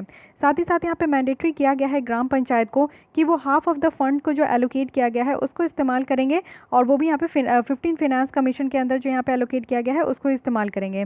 साथ ही एडिशनल जो 5 लाख है वो एलोकेट किया जाएगा हर एक ग्राम पंचायत को, जो कि solid and liquid waste management करेंगे Mahatma Gandhi national rural employment guarantee act के तहत। तो ये भी ध्यान रखना है। यहाँ पे आपका इनबॉक्स न्यूज़ दिया गया है, कुछ रिलेटेड यहाँ पे आपका इन्फॉर्मेशन है। एक आपका वेब पोर्टल भी यहाँ पे ऑन किया गया है जो कि है स्वच्छ मंच वेब पोर्टल। तो यहाँ पे एक वेब बेस्ड प्लेटफॉर्म है, यानी कि आपका जो ऑनलाइन प्लेटफॉर्म है ये है, और ये जो लॉन्च किया गया है स्वच्छ भारत मिशन के अंदर ही लॉन्च किया गया। इसका एम यही है कि सारे जो स्टेक होल्डर है जो कि इस तरीके से हमारे इंडिया को स्वच्छ भारत बनाने में जो कॉन्ट्रीब्यूट कर रहे हैं उनको यहाँ पे एक साथ लाना है। एक कॉमन प्लेटफॉर्म होगा, और इस प्लेटफॉर्म में सारे स्टेक होल्डर को वो अलाउ किया जाएगा कि वो यहाँ पे अपनी जो है ना पार्टिसिपेट कर सकते हैं, या फिर इन्वाइट भी कर सकते हैं, किसी को क्रिएट भी कर सकते हैं, वो भी वॉलंटियरिंग अपॉर्चुनिटी में। साथ ही साथ यहाँ पे अनेबल किया जाएगा कि कोई भी पिक्टोरियल अगर एविडेंस है कि सिटीजन्स की और साथ ही साथ ऑर्गेनाइजेशन की जो कि इस इनिशिएटिव में पार्टिसिपेट कर रहे हैं, तो उसको अपलोड भी किया जाएगा, और नंबर ऑफ आवर्स जितने भी वॉलंटियर यहाँ पे दे रहे हैं तो उसको भी रिकॉर्ड किया जाएगा।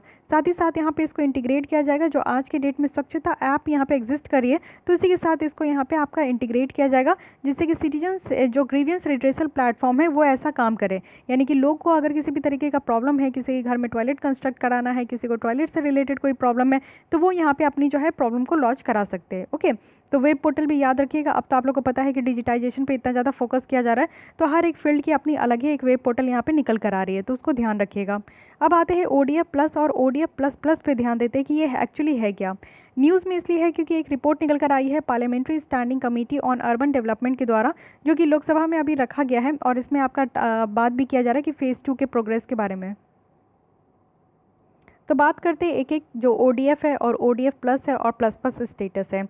स्वच्छ भारत मिशन के अंदर आप देखोगे, जो कि लॉन्च किया गया है 2014 में, तो इसका एक आपका एक ऑब्जेक्टिव था कि ODF यानी कि ओपन डेफिकेशन फ्री को अचीव करना है सारे स्टेट में, वो भी सारे अर्बन लोकल बॉडीज़ में। ये आपका रूरल एरिया की बात करें तो अर्बन लोकल बॉडीज़ आ गई। स्वच्छ भारत मिशन की जो फ़ेज़ 1 है वो यहाँ पे ministry of housing and urban affairs के अंदर थी। इसमें 2 प्राइमरी कंपोनेंट था। सबसे पहला क्या था कि 100% ओपन डेफिकेशन फ्री करना है, यानी कि खुले में शौच को एकदम मुक्त करना है। साथ ही यहाँ पे प्लेस सिस्टम को यहाँ पे आपका जो है ना इस तरीके से रखना है कि सॉलिड वेस्ट मैनेजमेंट जो है 100% यहाँ पे अचीव कर सके। फ़ेज़ 1 के अंदर क्या हुआ कि 99% जो सिटीज़ है वो ODF डिक्लेयर हो चुकी थी, यानी कि खुले में शौच से मुक्त हो गए थे। अगर यहाँ पे हम लोग देखें जो टारगेट है कंप्लीट करने का, ये एक टाइम था जिसमें कि हम लोग ODF के अचीवमेंट को कंसोलिडेट किए थे, अब इसको सस्टेनेबल बनाया गया है, और जो भी इशू है हॉलिस्टिक सैनिटेशन का, यानी कि पूरी तरीके से साफ़ सफाई का, उसको एड्रेस किया जाएगा। तो ये एक इंटायर सैनिटेशन वैल्यू चेन में हो रहा है। जो SBM आपका स्वच्छ भारत मिशन ODF प्लस और ODF प्लस प्लस प्रोटोकॉल है, ये भी इसी के ऑब्जेक्टिव में आपका चलेगा। यहाँ पे आप देखो ODF प्लस जो है ना, ये प्रोटोकॉल मेनली फोकस करेगा कि कम्युनिटी और जो पब्लिक टॉयलेट यूजर्स है उसको सस्टेन करना है। यहाँ पे फंक्शनैलिटी अच्छी होनी चाहिए, यानी कि आप लोग कैसा चाहते हो, जैसे भी कम्युनिटी टॉयलेट होती है बाहर की, उसमें अगर आप लोग जाते हो तो आप लोग को होता है कि वहाँ पे साफ़ सफाई होना चाहिए, वाटर की अवेलेबिलिटी होनी चाहिए, और आपकी टिश्यू पेपर होनी चाहिए, फ्लश अच्छा से काम करना चाहिए, तो ये सारी चीज़ की अवेलेबल हो। यहाँ पे स्वच्छ भारत मिशन की ODF प्लस प्लस पे बात करें तो यहाँ पे मेन फोकस किया जाएगा कि जो हम लोग सैनिटेशन को अचीव किए हैं वो यहाँ पे सस्टेनेबल रहना है, और कंप्लीट सैनिटेशन जो वैल्यू चेन है उसको एड्रेस करना है। तो एक एक करके हम लोग यहाँ पे देखते हैं कि डिफरेंस आपका बहुत अच्छे से दिया गया है। ODF की बात करें तो यहाँ पे जो है ए सिटी और जो वार्ड है वो नोटिफाई किया गया है। ODF सिटी और वार्ड अगर किसी भी पॉइंट ऑफ डे में नॉट अ सिंगल पर्सन, यानी कि एक भी सिंगल पर्सन जो है ना किसी भी टाइम पे ये देखने को नहीं मिले कि वो ओपन में डेफिकेट कर रहे, तो उस सिटी को हम लोग जो है ओपन डेफिकेशन फ्री कह देते हैं। ओपन डेफिकेशन फ्री मेनली यहाँ पे टॉयलेट पे ही फोकस किया गया था कि टॉयलेट को कंस्ट्रक्ट करना है।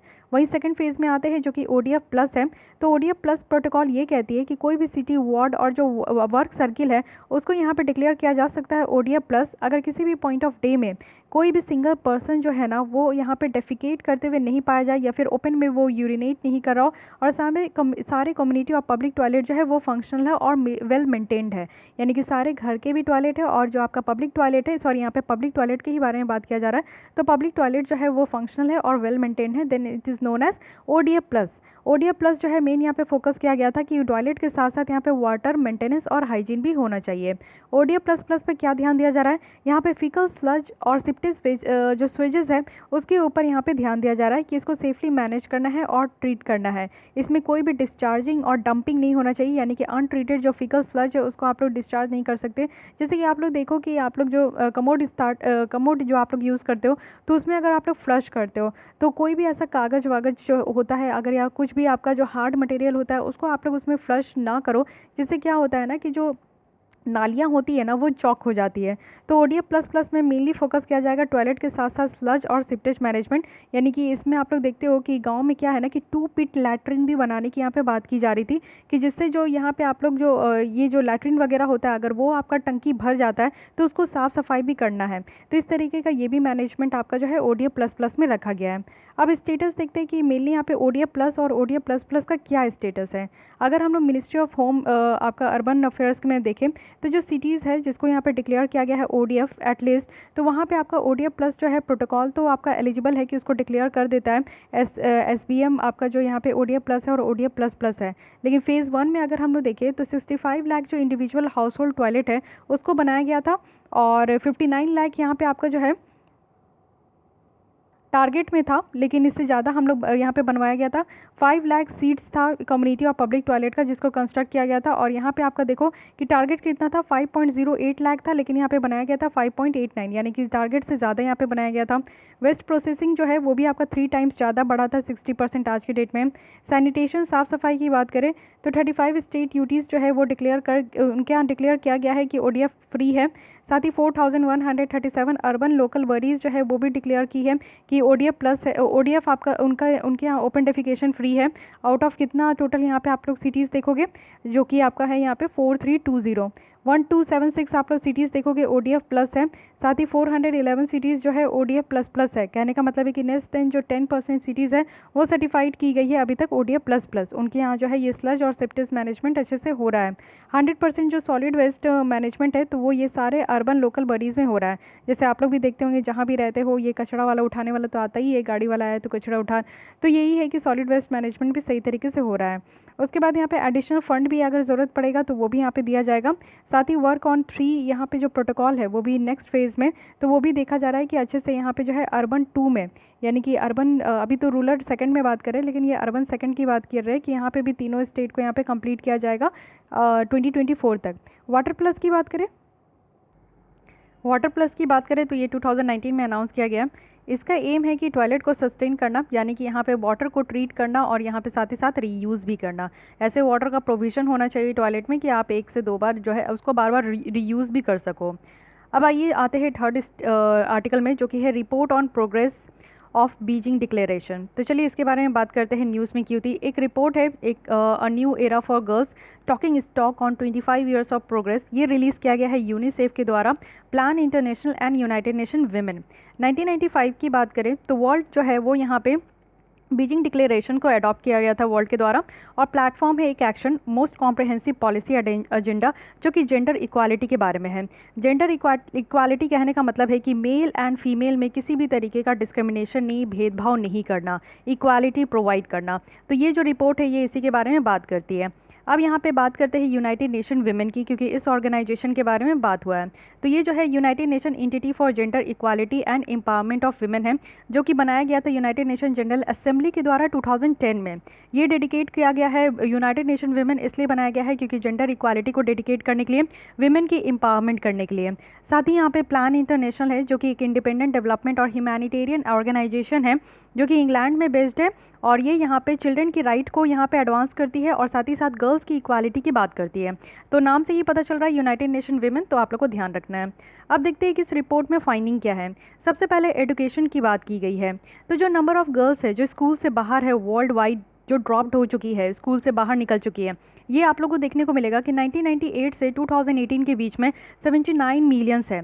वहीं अगर हम लोग बात करें still at the primary level, 5.5 million जो मोर गर्ल्स है ना then boys are out of the school. यानी कि पूरे वर्ल्ड वाइड में, ये सिर्फ इंडिया का ही बात नहीं करती है, ये पूरे वर्ल्ड वाइड का बात करिए कि यहाँ पे जो नंबर ऑफ़ गर्ल्स है जो कि स्कूल में जाती है लेकिन स्कूल से बाहर आ जाती है या फिर स्कूल जा ही नहीं पाती है, वो नंबर ऑफ़ गर्ल्स आप देखोगे तो बॉयज़ से बहुत ज़्यादा है। और इसकी आंकड़ा आप देख सकते हो 5.5 मिलियन है, यानी कि यहीं पे 5.5 मिलियन नहीं है, बहुत ही ज़्यादा है।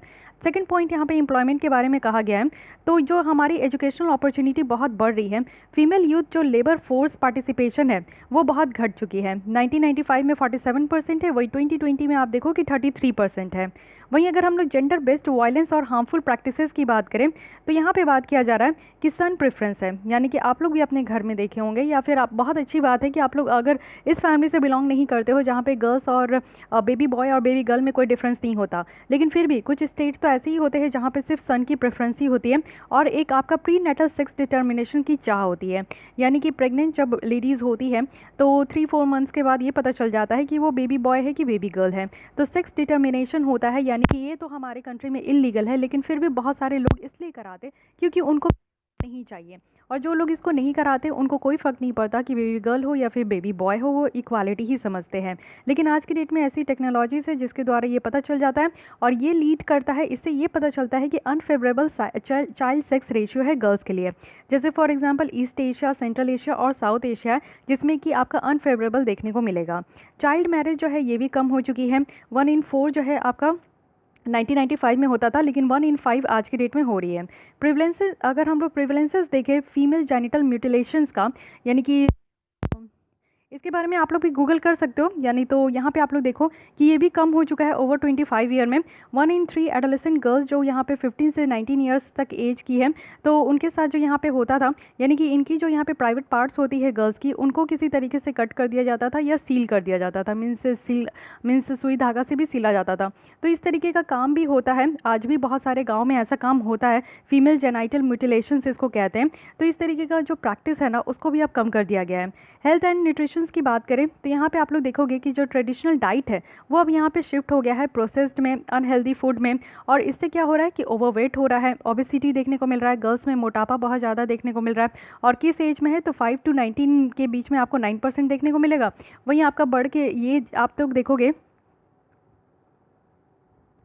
9% 1995 में थी, वहीं 2016 में आप लोग देखो तो 17% हो चुकी है।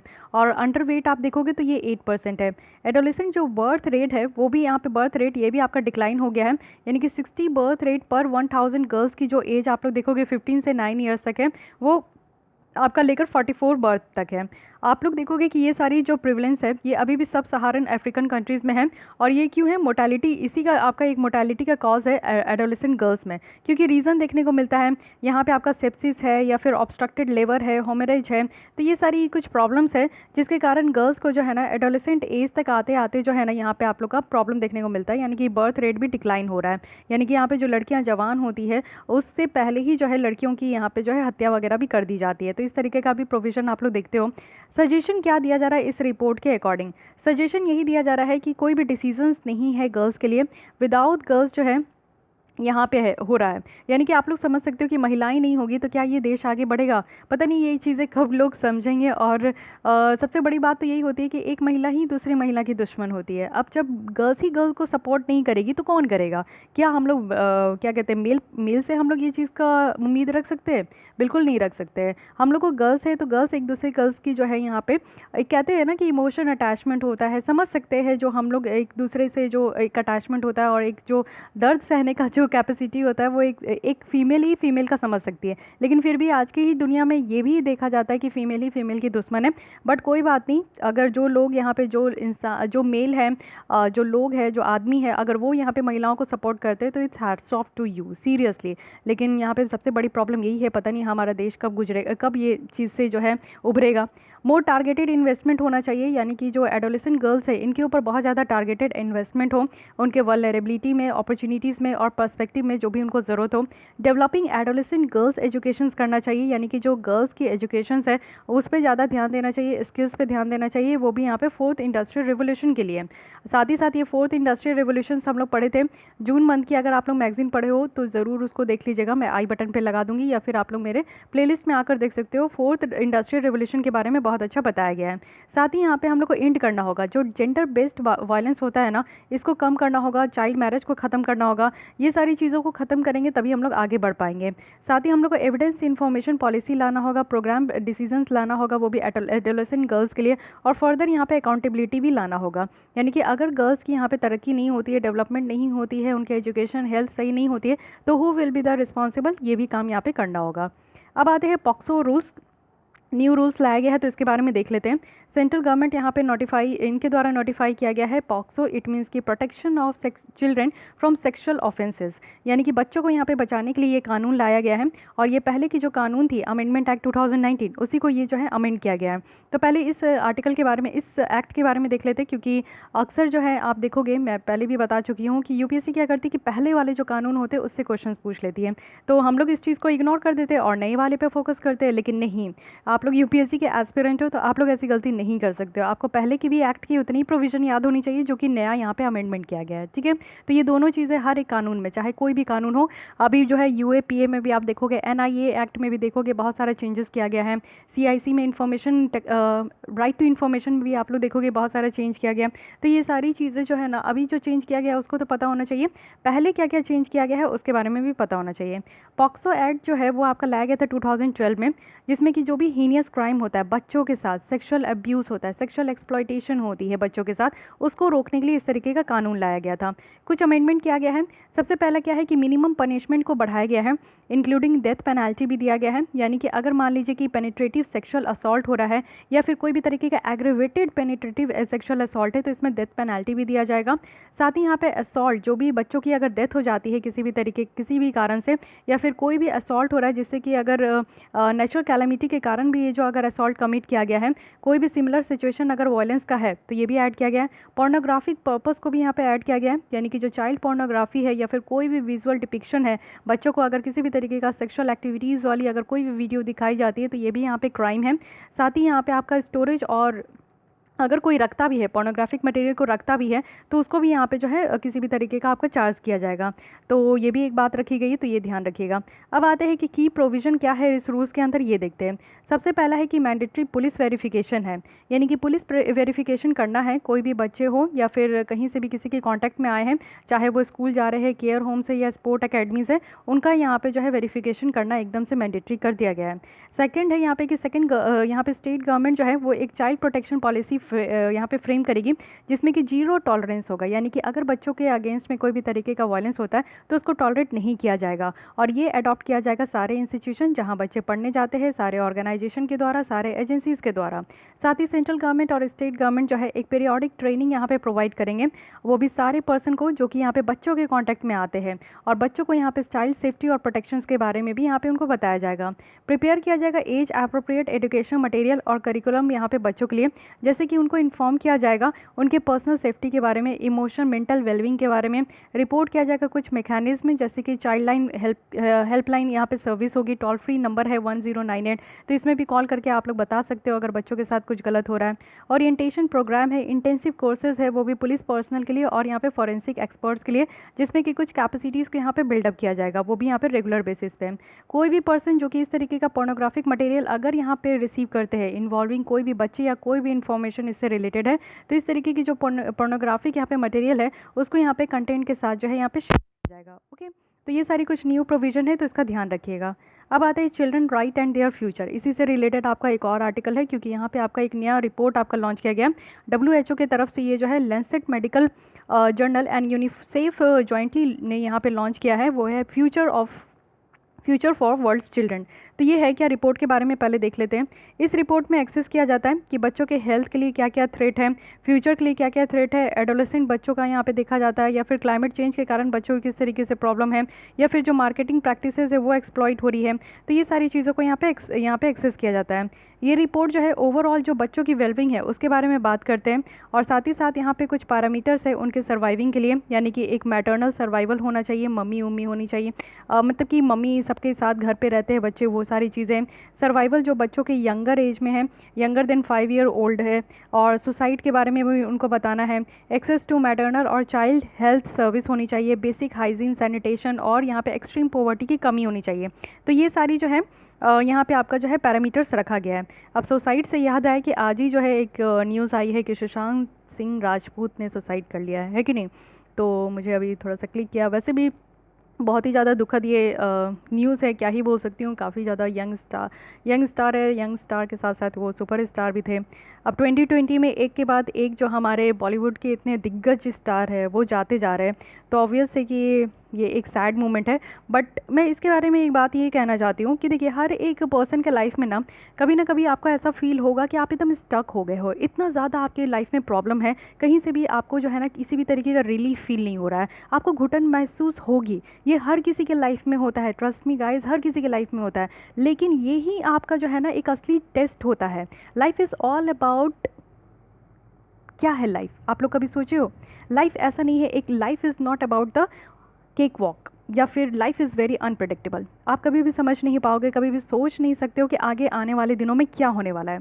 लेकिन कोई भी सिचुएशन हो, ठीक है, कोई भी सिचुएशन, किसी भी तरीके के आप लोग कंडीशन में फंसे हो, आप लोग बस एक चीज़ ठान लो ना कि आप लोग को सुसाइड नहीं करनी है। ये सबसे बुरी चीज़ होती है इस दुनिया में। अगर इतनी सारी बुरी चीज़ में से अगर कुछ एग्जिस्ट भी करती है ना, तो मुझे ऐसा लगता है कि सुसाइड करना सबसे बुरा फेज़ है। अब आप कहोगे कि उनकी मेंटल प्रेशर इतना है, डिप्रेशन इतना है, ये है वो है, फलना ढिमका, सारी चीज़ें आप लोग लगा सकते हो। हर एक इंसान के लाइफ में ऐसा दिन ज़रूर आता है जब उनको लगता है कि सुसाइड सुसाइड कर लेना चाहिए, suicide is better than everything. ये चीज़ हर कोई सोचता होगा, आप लोग शायद सोच चुके होंगे, नहीं सोचे हो तो ज़रूर एक बार सोचोगे। आप लोग सुसाइड की लिस्ट में सिर्फ बॉलीवुड एक्टर्स को ही मत रखो, आप लोग आईपीएस आईएएस ये सारे लोगों को भी देखते हो। सोच लो कि आप लोग अभी कितना मेहनत करके, कितना घिस घिस के आप लोग उस पोस्ट के चार ले रहे हो, उस पोस्ट में जाओगे, कितना नेम फेम सारी चीज़ें आपके पास होगी, पावर वगैरह सब होगा, लेकिन इतना मेंटल प्रेशर होगा कि आप लोग को सुसाइड करना पड़ता है।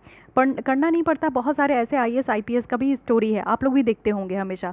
लेकिन आप लोग यही सोचो कि किसी भी फेज़ में होंगे, किसी भी प्रॉब्लम में होंगे ना, आप लोग ऐसा कदम कभी मत उठाइएगा। मेरी तरफ से अगर आप मेरी बातों को मानते हो, मुझे अगर कुछ भी बहन सिस्टर कुछ भी मानते हो, दोस्त भी मानते हो, तो एज ए फ्रेंड भी मेरी बात याद रखिएगा कि सुसाइड मत कीजिएगा। यानी कि आपकी लाइफ जो है ना, आपको भगवान ने ये लाइफ दिया, कि भगवान को ये गिल्टी फील होता होगा कि मैंने कैसा इंसान बना दिया, है कि नहीं। आपके फैमिली वाला को ये गिल्ट फील हो जाएगा कि ये कैसा इंसान है, कैसा परवरिश दे दिया। आपके फ्रेंड को आपको फ्रेंड को आपको गिल्ट फील होगा ना कि ये मेरा कैसा दोस्त था। मत कीजिए। अगर आप लोग स्टक फील करते हैं ना अपने दोस्तों से, घर वालों से, फैमिली मेम्बर से, भाई बहन मम्मी पापा इतने सारे लोग हैं, सबसे बात कीजिए। अकेले आप इस दुनिया में रह ही नहीं सकते हो, अकेले रहना भी नहीं चाहिए। अगर आपको लग रहा है कि मैं अकेला हूँ तो ये नहीं होता है, अकेला वर्ड नहीं होता है। आपको खुद को जो है ना सराउंड करना पड़ेगा कुछ अच्छे लोगों से जो कि आपको पॉजिटिव एनर्जी दे। ओके, तो क्या ही कहूँ, ये सोशल इश्यूज़ की लेसन चल रही है, तो इसमें एक और सोशल इश्यूज़ है, ये भी आज की डेट में बहुत ज़्यादा इश्यूज़ है, क्योंकि आप लोग देखते ही हो हर समय है। कॉलेज में आप लोग होंगे तो कॉलेज में भी बहुत सारे बच्चे जो है सुसाइड कर देते हैं, जस्ट बिकॉज क्या कि ब्रेकअप हो गया, बॉयफ्रेंड गर्लफ्रेंड वाला जो चोचला होता है, ठीक है, उससे ब्रेकअप कर लेते हैं। या फिर कोई भी बॉयफ्रेंड गर्लफ्रेंड की अगर ब्रेकअप हो जाती है तो आप लोग को लगता है कि सुसाइड ही कर लेते हैं, क्योंकि वही इंसान सब कुछ था, अब वो चला गया तो कैसे जियोगे, सांस नहीं ले पा रहे हो, एकदम से लग रहा है कि घुटन हो रही है। इस तरीके का भी फील होता होगा, या फिर आप लोग फील कर चुके होंगे, या फिर कोई होंगे जो मेरे लेसन सुन रहे हो फील कर रहे होंगे, या फिर आगे आने वाले दिनों में भी फील करोगे, है कि नहीं। लेकिन ये सब कुछ नहीं होता, ये आपका एक टाइम होता है, एक फेज़ होता है, जो आप लोग को उस समय ना खुद को समझना होता है, रियलिटी पता चलता है, लोगों की पहचान आप कर पाओगे, अपने लाइफ के बारे में मीनिंग समझ पाओगे, अपने आप की जो इंपॉर्टेंस है वो समझ पाओगे। और ट्रस्ट मी गाइज, जब आप लोग इस तरीके से जो बुरी सिचुएशन से एक बार बाहर निकलोगे ना, तो you will be the best version of your self. आप अपने आप की ही बेस्ट वर्जन होंगे, उससे ज़्यादा और कुछ नहीं होंगे। आप बहुत ज़्यादा स्ट्रांग होंगे, आप उस सिचुएशन को, लाइफ को बेटर तरीके से समझ पाओगे, ठीक है। तो यही बस बात मुझे कहनी है कि मुझे बहुत हर्ट हुआ अगर ऐसा होता कि कुछ एक्सीडेंट में उनका डेथ हो जाता, या फिर किसी भी तरीके किसी और मोड से होता, तो वो बात अलग थी। लेकिन सुसाइड कर लिए ऐसे बंदे ने जो कि काफ़ी सक्सेस है। आप लोग भी सोचो कि अगर हम लोग दूर से उनकी लाइफ देख रहे हैं तो कितनी अच्छी लगती है, सक्सेसफुल एक्टर है यार, फिर क्या किस चीज़ की कमी है कि नहीं। लेकिन फिर भी देखो वो बंदा कितना डिप्रेशन था। तो डिप्रेशन में जाने से बचो, खुद को बचाओ, खुद की जो पैशन है लाइफ में, इतना कुछ करने को है यार, कुछ पैशन रखो, कुछ हॉबीज़ रखो, उसी में अपने आप को इंगेज रखो, है कि नहीं। क्या ज़रूरत है ये सारी चीज़ें करने की। खैर कोई नहीं, चलिए आगे आते हैं। आप लोग भी बहुत ज़्यादा हर्ट होंगे, आई नो, बहुत सारे लोगों की फेवरेट थे वो, तो ऑब्वियस भी थे। एम एस धोनी से ही उनका पहचान हुआ, और एम एस धोनी भी मूवी भी इतना अच्छी है कि क्या ही कहूँ, है कि नहीं। खैर कोई नहीं, चलिए रेस्ट इन पीस। इंडिया की रैंक अगर आप इस रिपोर्ट में देखोगे तो 131 है, और 180 कंट्रीज़ के बीच में नॉर्वे, रिपब्लिक ऑफ कोरिया जो है वो टॉप किए हैं, और चड, सेंट्रल अफ्रीकन रिपब्लिक जो है वो बॉटम पे है। सस्टेनेबिलिटी इंडेक्स जो है वो यहाँ पे कंट्रीज़ को रैंक करती है उनके बेसिस पे। किस बेसिस पे?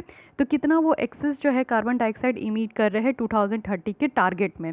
साथ ही इसमें अगर आप लोग देखोगे एज़ पर द 2015 की जो पेरिस एग्रीमेंट थी, यानी कि यहाँ पे रखा गया था कि 2 डिग्री सेल्सियस से ज़्यादा जो है आपको यहाँ पे इमिट नहीं करना है हर एक कंट्री को, तो यहाँ पे आपका सस्टेनेबिलिटी इंडेक्स भी यहाँ पे लाया जाता है।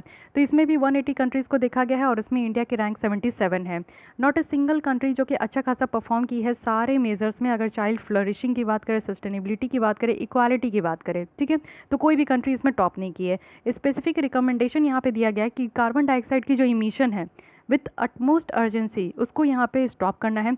बच्चे और जो एडोलेसेंट सेंट्रिक पॉलिसीज़ है उसको लेकर आना है। न्यू ऑप्शनल यहाँ पे प्रोटोकॉल लेकर आना है यूनाइटेड नेशन कन्वेंशन का, जो कि बच्चों के राइट्स के लिए हो, ठीक है। अब आते हैं एक और यहाँ पे आर्टिकल है, इसको भी देख लीजिए। टेक फॉर ट्राइबल पीपल्स के लिए यहाँ पे टेक्नोलॉजी की बात की जा रही है। ट्राइफिड है, एक ट्राइफिड आप लोगों को देखने को मिलेगा कि ट्राइबल पीपल्स के वेलफेयर के लिए ये आपका बनाया गया है ट्राइफिड। तो ये जो लॉन्च की है टेक फॉर ट्राइबल प्रोग्राम, वो भी किस लिए? तो ट्राइबल एंटरप्रेन्योरशिप के लिए। कहने का मतलब है कि ट्राइबल लोगों उसमें भी अगर उनके खुद के कुछ आइडियाज़ है, वो खुद का बिज़नेस सेटअप करना चाहते हैं, खुद का स्टार्टअप स्टार्ट करना चाहते हैं, तो उन लोगों को भी जो है यहाँ पे एक मौका दिया जाएगा और ट्राइबल एंटरप्रेन्योरशिप के लिए यहाँ पे लाया गया है। टेक फॉर ट्राइबल्स है क्या, ये इनिशिएटिव है ट्राइफेड का, ये जो सपोर्ट किया जा रहा है मिनिस्ट्री ऑफ एमएसएमई के द्वारा। तो ये सारी चीज़ें याद रखना है। साथ ही इसका एम यही है कि कैपेसिटी बिल्डिंग करनी है, एंटरप्रेन्योरशिप स्किल्स निकाल कर लाना है, जितने भी ट्राइबल फॉरेस्ट प्रोड्यूस गैदरिंग है, और ये रखा गया है आपका प्रधानमंत्री वन धन योजना के अंदर। इसके बारे में भी डिटेल देखेंगे। और ये जो लॉन्च किया गया है ये आपका IIT Kanpur, IIT Roorkee, IIM Indore, Kalinga institute, ये सारे लोगों के द्वारा जो है इसको यहाँ पे कोलैबोरेट किया गया है। इसके अंदर क्या है कि कोर्स को यहाँ पे डिलीवर किया जाएगा, वो भी कंटेंट के साथ, और ये रेलिवेंट होगा एंटरप्रेन्योरशिप जो कि वैल्यू एडिशंस के लिए होंगे। साथ ही यहाँ पे उनके बिजनेस को रन करने के लिए हेल्प किया जाएगा मार्केटेबल प्रोडक्ट के साथ, और साथ ही क्वालिटी सर्टिफिकेशंस के साथ भी। ट्राइफेड ऑर्गेनाइजेशन के बारे में बात करी थी, so it's stand for tribal cooperative marketing development federation of India. ये एक नेशनल लेवल ऑर्गेनाइजेशन है जो कि काम करती है मिनिस्ट्री ऑफ ट्राइबल अफेयर्स के अंदर, और एग्जिस्टेंस में कब आई है तो 1987 में। इसका ऑब्जेक्टिव है सोशियो इकोनॉमिक डेवलपमेंट करना है ट्राइबल पीपल्स का, और वो भी मार्केटिंग डेवलपमेंट करके, यानी कि ट्राइबल प्रोडक्ट को यहाँ पे ज़्यादा से ज़्यादा यहाँ पे डेवलप करना है। और ट्राइबल प्रोडक्ट का क्या आता है तो माइनर फॉरेस्ट प्रोड्यूसर्स आते हैं। इनके एक्टिविटीज़ में यहाँ पे क्या होना चाहिए कि कैपेसिटी बिल्डिंग होनी चाहिए ट्राइबल पीपल्स का, वो भी कैसे तो सेंसिटाइज करना है, फॉर्मेशन करना है सेल्फ हेल्प ग्रुप का। सेल्फ हेल्प ग्रुप कहने का मतलब है कि कुछ लोगों का ग्रुप होता है जो कि खुद के हेल्प के लिए वो यहाँ पे ग्रुप बनाते हैं और खुद का वो यहाँ पे मीन्स फ्लरिश भी करते हैं खुद को। अब प्रधानमंत्री वन धन योजना के बारे में देख लीजिए, दिस इज़ वेरी इंपॉर्टेंट योजना। इसको 2018 में लॉन्च किया गया था, और ये स्कीम आपका इंप्लीमेंट किया जा रहा है मिनिस्ट्री ऑफ ट्राइबल अफेयर्स और नोडल डेवलपमेंट जो है, और साथ ही साथ यहाँ पे ट्राइफेड है जो कि नोडल एजेंसी है। इसके अंदर क्या है कि वन धन विकास केंद्र है, यानी कि यहाँ पे फॉरेस्ट जो है वो उसको एक धन के जैसा कहा जा रहा है, और इसको इस्टेब्लिश किया जाएगा, जिसमें कि स्किल अपग्रेडेशन करनी है, कैपेसिटी बिल्डिंग ट्रेनिंग देनी है, और एक प्राइमरी यहाँ पे प्रोसेसिंग आपका सेट करना है। वन धन विकास केंद्र की बात करूँ तो यहाँ पे 10 सेल्फ हेल्प ग्रुप की यहाँ पे आपकी क्लस्टर होगी, जिसमें कि 30 ट्राइबल माइनर फॉरेस्ट प्रोड्यूस एक साथ गैदर होंगे। इसमें क्या है कि यहाँ पे प्रोसेसिंग फैसिलिटी यहाँ पे क्रिएट करना है, वो भी प्राइमरी, सेकेंडरी और टर्शरी लेवल पे, जिसमें कि बिग कॉर्पोरेट होंगे पीपीटी मॉडल में, ठीक है, पीपीपी मॉडल में, यहाँ पे पब्लिक प्राइवेट पार्टनरशिप के मॉडल में होंगे। फर्स्ट जो मॉडल है वन धन विकास केंद्र का, वो यहाँ पे बीजापुर डिस्ट्रिक्ट ऑफ छत्तीसगढ़ में आपका सेटअप किया गया था। यहाँ पे टोटल आपका 799 वन धन विकास केंद्र है, वो भी 24 स्टेट में, जिसको कोई ओपन किया गया है जब से ये लॉन्च हुई है 2018 से। ओके, सो गाइज़ हमारे यहाँ पे सोशल इश्यूज़ तो कंप्लीट हो गई, और कल से हम लोग स्टार्ट करने वाले हैं अप्रैल मंथ की आपकी योजना बोल रही है, अप्रैल मंथ की यहाँ पे विज़न आइज की मैगज़ीन। और जितनी भी रेस्ट ऑफ द टॉपिक है, जो सिक्योरिटीज़ बची है, कल्चर बची है, और आपकी न्यूज़ इन जो न्यूज़ रहती है, शॉर्ट न्यूज़ है, उसको मैं यहाँ पे आपका साइड बाय साइड कवर करवा दूँगी। ओके, लेकिन जो मेन टॉपिक है उसको आपको पढ़ना बहुत ज़्यादा ज़रूरी है। तो कल से हम लोग पॉलिटी देखेंगे जो कि हमारी अप्रैल मंथ की मैगज़ीन्स की होगी। ओके, सो गाइज़ आज की लेसन बस यहीं रखती हूँ। अगर आपको ये लेसन अच्छा लगा तो ज़रूर लाइक कीजिएगा, और अगर आप लोगों को फिर भी कोई डाउट करी सजेशन है तो आप लोग कमेंट कर सकते हैं।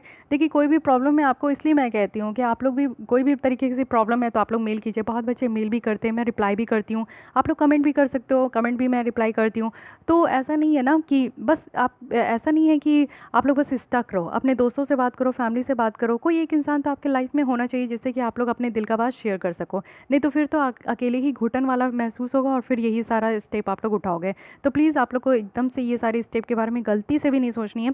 लाइफ एक बार मिलती है, खुल के एंजॉय कीजिए, मेहनत कीजिए एंजॉय करने का। देखिए प्रॉब्लम आने से हम लोग नहीं रोक सकते, लेकिन प्रॉब्लम का सोल्यूशन हमारे हाथ में है कि नहीं। हम लोग यहाँ पे अपने प्रॉब्लम का सॉल्यूशंस निकालने के लिए लाए हैं, प्रॉब्लम को हम लोग नहीं रोक सकते। बस एक ही चीज़ याद रखिएगा, और जिस दिन आप इस प्रॉब्लम से बाहर निकलिएगा ना, चाहे कोई भी बड़ी प्रॉब्लम होती है, किसी भी तरीके की प्रॉब्लम हो, आप लोग अपने आप का बेस्ट वर्जन होंगे। बस एक बार अपने आप को टेस्ट करके देखो, या फिर आप लोग भी अपना एक्सपीरियंस शेयर कर सकते हो, या फिर आप लोग को ऐसा लगता है कि कभी एक बहुत सारे प्रॉब्लम में आप लोग स्टक हो गए होंगे, लेकिन उससे बाहर निकले होंगे तो आप लोग बहुत गुड फील करते होंगे। ऐसा लगता होगा कि आप लोग अब मोर एनर्जेटिक हो, मोर स्ट्रॉन्गर हो।